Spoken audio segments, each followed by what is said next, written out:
That's another one. Boom, boom. That's all I want for now. Okay, and then he comes at me.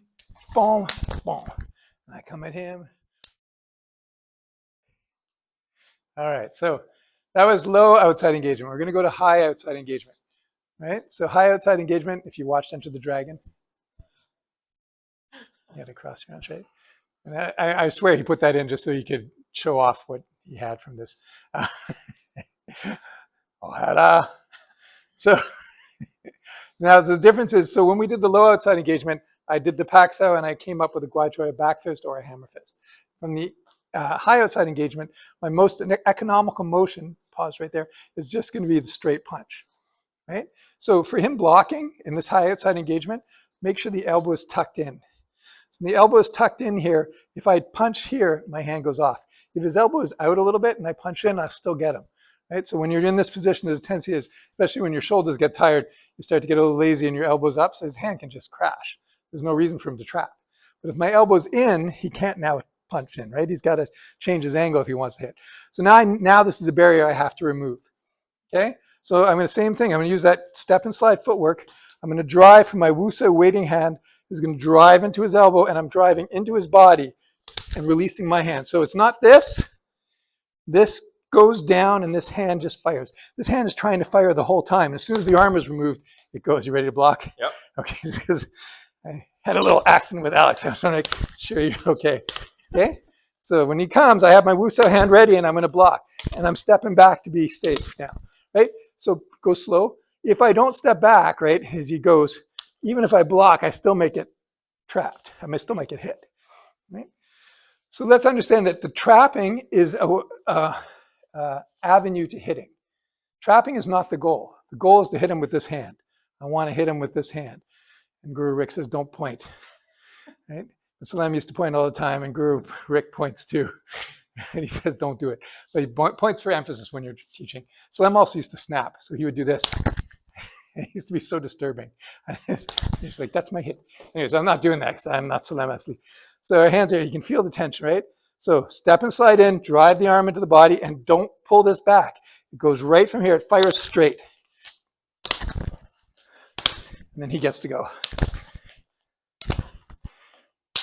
Okay? I didn't move that time. I should be moving. I was testing things out, or else I was lazy. I was lazy. All right, and then left lead. So my hand, Wusa hand is up, right? So it's not back here. It's not sitting lazy. It's here. His hand is ready to catch because he knows it's coming. I step and slide in. Boom. Step and slide. Step and slide. He comes in. Okay? All right? Know that the stepping and slide on the receiving end is making a difference. That if you know it's coming, so you're stepping and sliding. But if I'm doing it to him and he didn't know it was coming, bam, he'd get overwhelmed, right? The other thing is to do this. And just don't let him go. All right, but we're letting him go because I want it, even if you get clipped, if you're going back, it'll lessen what you're going to take. Can we do this? All right. So we're going to combine the two. We're going to start with low outside engagement. I'm going to do the trap into the back fist. And then I want you to bring your lead hand up. So he's going to shift back, but he's going to raise his lead hand. Right? So to block my back fist. So then I'm going to trap and hit again. So we'll do two. So I'm going to come here. This is trap one, trap two. Okay. So basic trapping, the argument made, there's a good one, is that basic trapping, guards up, right? This is basic trapping. It's just I move his hand out of the way. That's functional. That can be functional with minimal training.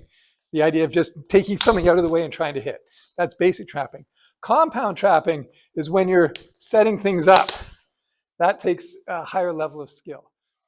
Students get enamored of trapping. They want to train trapping. And then he's like, yeah, but that's maybe 2% of the confrontation you're going to have is going to involve these fancy traps. So if you block, right, when we get into fancy trapping, he's like, that's rarely going to happen. So let's focus, and that's why Scott and I always focus on cross hook cross. We're like, I want you to go home tonight with cross hook cross. We're going to have fun with this stuff.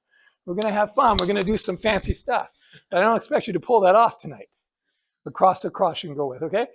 I'm just saying that the amount of time you have to put into it is to be effective is measured in years, as opposed to maybe weeks or months to be effective with simpler stuff. Does that make sense? But as a hobbyist, I think it's well worth your time, and it still teaches you structure and it's fun. So to keep training it fun. So I'm coming in with the pax out to the gua choi to the back fist. He's gonna shift back and raise his lead hand, and then I'm gonna retrap. Okay. So if I do it for him, right, he comes to the trap, I'm gonna fade back and raise my lead hand. So if I don't fade back, I'm not gonna get my lead hand up. See that?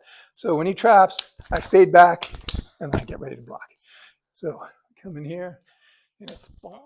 That's another one. Boom, boom. That's all I want for now. Okay, and then he comes at me. Boom, boom. And I come at him. Boom, boom. I'm going to do that, putting them together into two. So low outside engagement to the gua choi. His lead hand comes up. Pax out da. Yes, start slow.